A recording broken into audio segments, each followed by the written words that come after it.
Hello and welcome to the another video. In this video, we'll cover quite another some important topics. So let's get started. S- the matrix pricing. So matrix pricing is used to value the illiquid bonds by using the price and the yields on the comparable securities have the same or similar credit coupon or the maturity. So pretty much it's trying to value uh, the bonds if or it's most like a interpolation basically, if I simply simplify that as well in the simple words.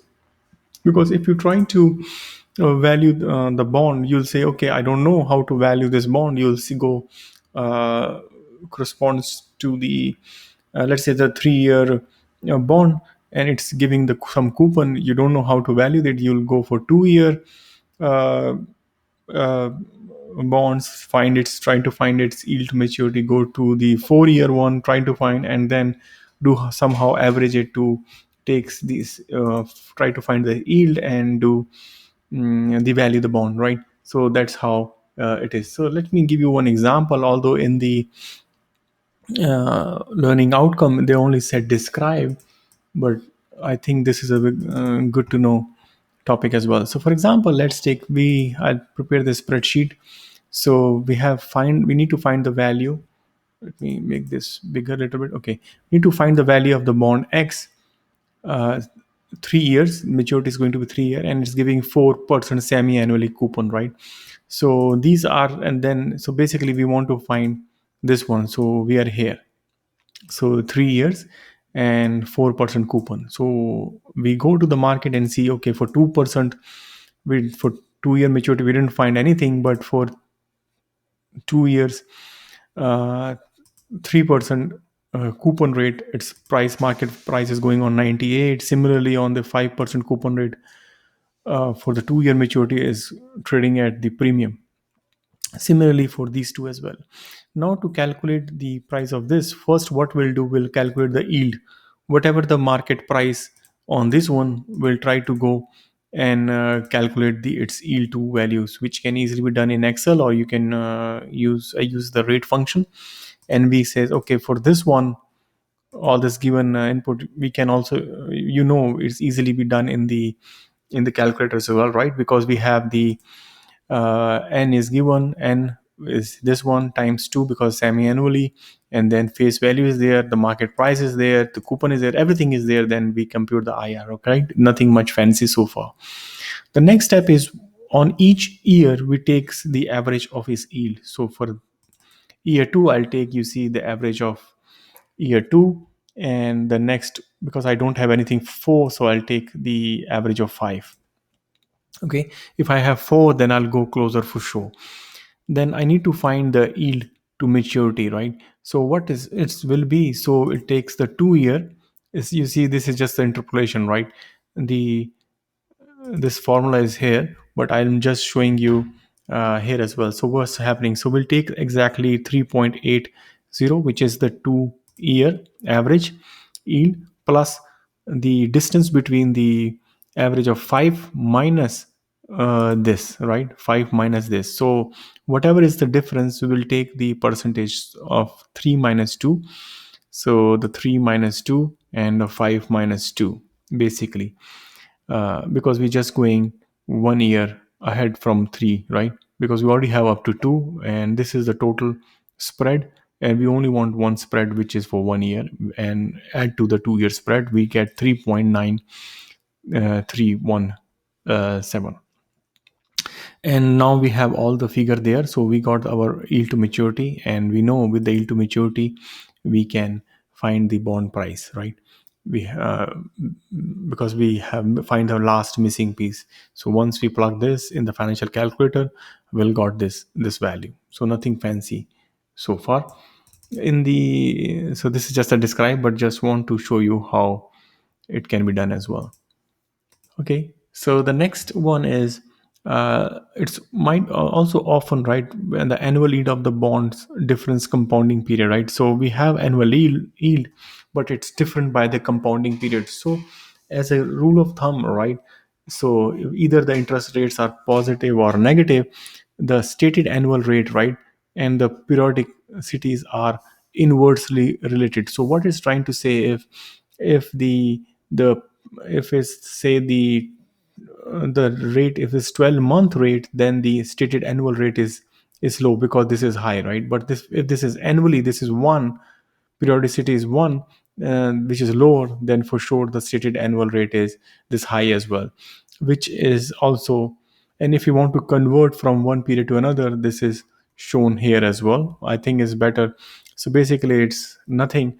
If what it's trying to say here is, if we have one period to convert to another, right? So basically if we convert from one to another, if let's say we have a six, some, let's take some example, I think it's easier. So in the next slide I have example. So okay, so this, in this example, we want to calculate the annual yield for a semi-annually basis, and then we convert it to the quarterly basis. So we have the 5 year semi-annual coupon. So if 5, then it will, we know is a semi-annual, then this will be 10, 4.5 coupon, 4.5% divided by 2. For 100, this will be 2.25. The present value is also given 98. We'll plug 98, and when we plug it, we'll get 2.47 for 7. And for semi-annually, we need to multiply by 2 to get this 4.97.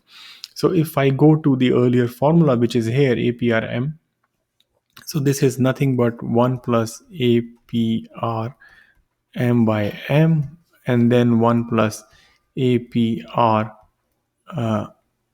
N by N. I think this is what the formula is, right? So this is M, right? Oops.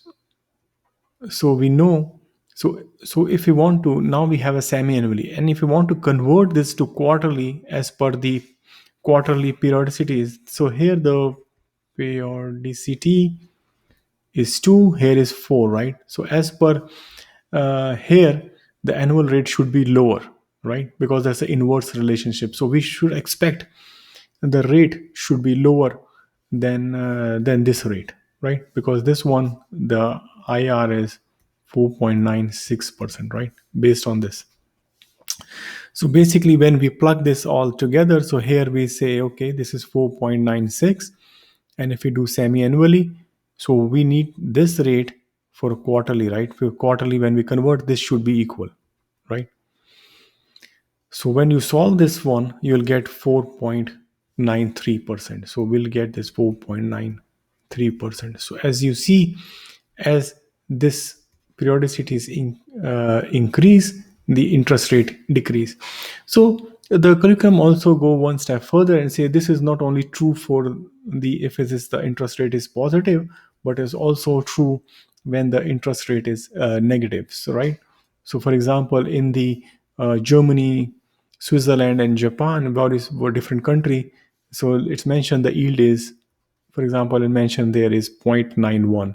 So when you apply this convert this to, this is the annual rate, right? Annual rate. So this is the annual rate, and then if you want to convert to semi-annually, so this is for semi-annual,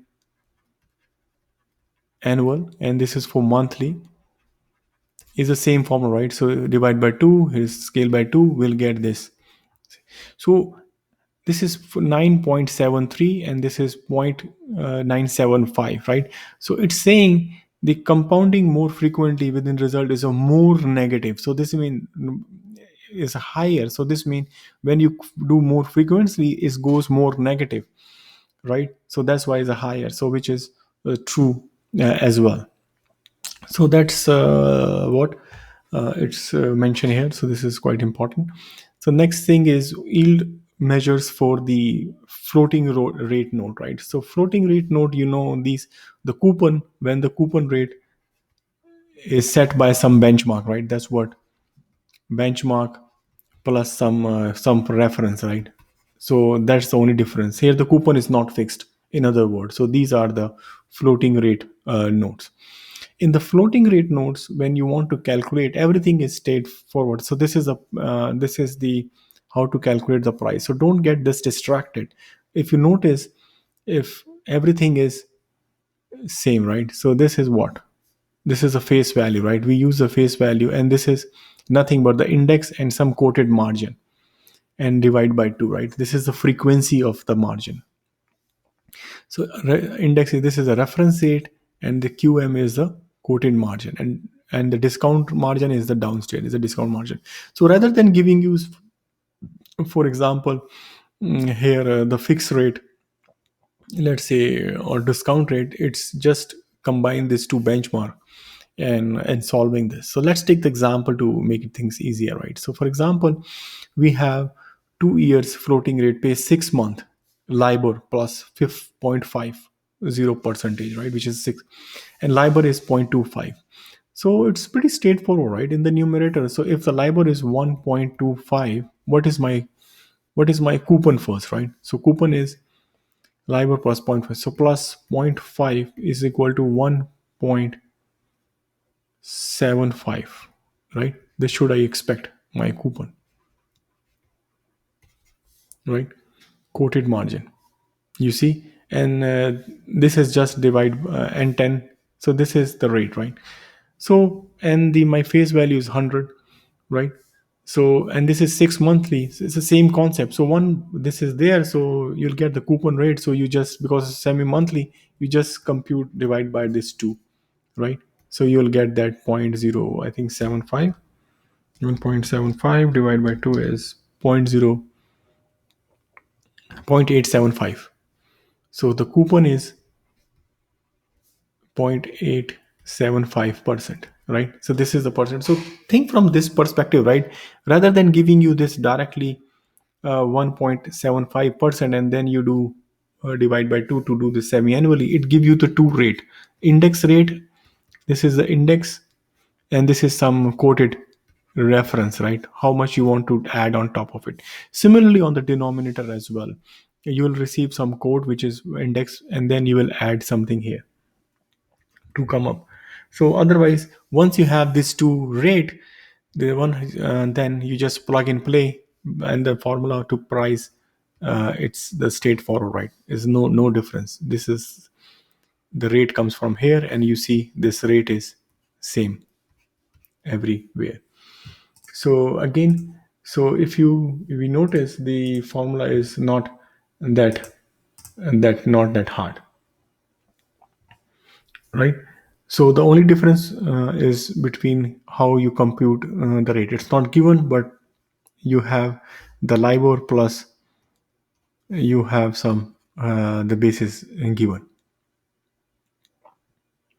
and here in the here it uses the DM rate is 0.4%. I think it's not mentioned. I just like to add here. It should be DM is 0.40%. Okay, so rest is same. So now you see this formula is nothing but you can simplify this, right? If you have this given, you just, it's a earlier formula. So sometimes it's the formula looks complex, but when you think see the application, it's pretty straightforward.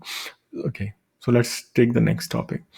Okay, so far we see on the bonds side, right, where on the capital market where the maturity is greater than 1 year. So how to calculate the yield measure for the money market instruments, right, which is very liquid, and how to do that? So let's do this.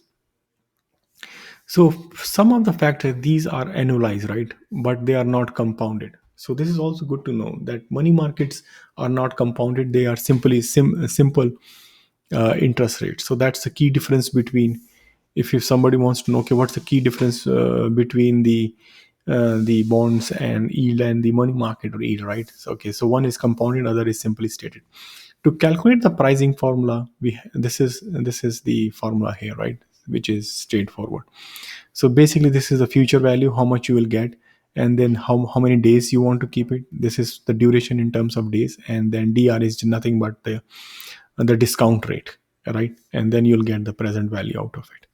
Similarly, uh, when you do some arithmetic on this formula, and then you'll get this the discount rate. But here is the key thing, guys, right? In the money market side, you notice it understate the rate of return. This is also very important. Let me highlight with the uh, highlighter. Okay. Oops. Yeah. So this, what it does, it's understate the rate of return. Okay, I got my pen back. Why? If you notice carefully, right? Usually, when this is the at the bottom, it has a face value, right, rather than the present value. So that's one of the reasons. Usually, when we do any change in the price, change, for example, when you do any change, right? Change, we do the new price minus old price, right? Divide by old price, or we do the present value here, right? But because of the future price is always greater, uh, so this is lower. So this is another key point. Maybe I'll put it here to remember. This is, you never know, right? Some these are the qualitative kind of questions, or understanding you is expected from the CFA, and going to be future your future charter holders. So the another thing is, so the pricing on the money market can be done either this formula given, which is on the discount rate basis, DR basis, or they can provide you the add-on rate basis. If in the example they provide the add-on, then simply you just apply this formula. So unfortunately, you have to remember this both. But the good thing about the add-on stated formula is that is not understated, right? That's also another thing to remember. So this is the PV at the bottom, which, if so, this AOR, if it's the investment yield, if it's also called the bond equivalent yield. If the investment in the money market rate is a 365 days, if the days is 365 and this is annualized, then it's also called the bond equivalent yield. So some kind of questions when I see in the readings, it's mentioned something like this, right? So they ask, okay, try to compare the higher return, right? There is some commercial paper, money market, and then banker acceptance notes, and it says, okay, for the discount rate, it's for one, it's given 5.76, which is on 360 days basis. And then the on other one it says 5.90, which is on 365 days basis, which is already the VEY, right? And say, okay, which one is giving the higher return. So this is quite a good, I think, kind of example, right? So here we first calculate the price, right? So using, because we have a discount rate given, we'll calculate the price, and after the price we'll calculate uh, the AOR, right? Because to calculate this for the commercial paper, so to calculate the price, we know this is 100, 1 minus D over total duration T times the discount rate, right? So this is the formula, right? So basically taking the percentage on the discount rate, how much you want to keep, and one minus. So this is mentioned here. So we'll get this 9850 price, and then to calculate the add-on rate, instead of, because we want to bring from 360 to 365, so 365, and it, since it's both are on the 90 days, then we'll bring it to 90 days, right? So this minus the formula is, yeah, right, F minus P. So basically this is years over days, FV minus PV divided by PV, which comes as 5.925%. So we know the commercial paper is only giving me 5.925%, and this is giving me 5.90. So for sure, therefore, this the A rate is higher, right? So this is a greater rate than the B rate. So this kind of questions, they have some other questions in the book. So I urge you to practice those questions as well, because it's quite simple and easy to get some mark on it, and it's the formulas are also not that complex. If you understand and just do few questions, it will be so easy to get through this the faster, right? So it can be also possible, right? Here I'll take the add-on rate as 365, right? Yeah. So there's, I think the example number 10 is very good in the book. So if you can do that, that's pretty good as well. So I think I'll cut this video here, because from the next video we'll go back to the bond markets from the money market. So see you on the next video soon. Thanks. Bye.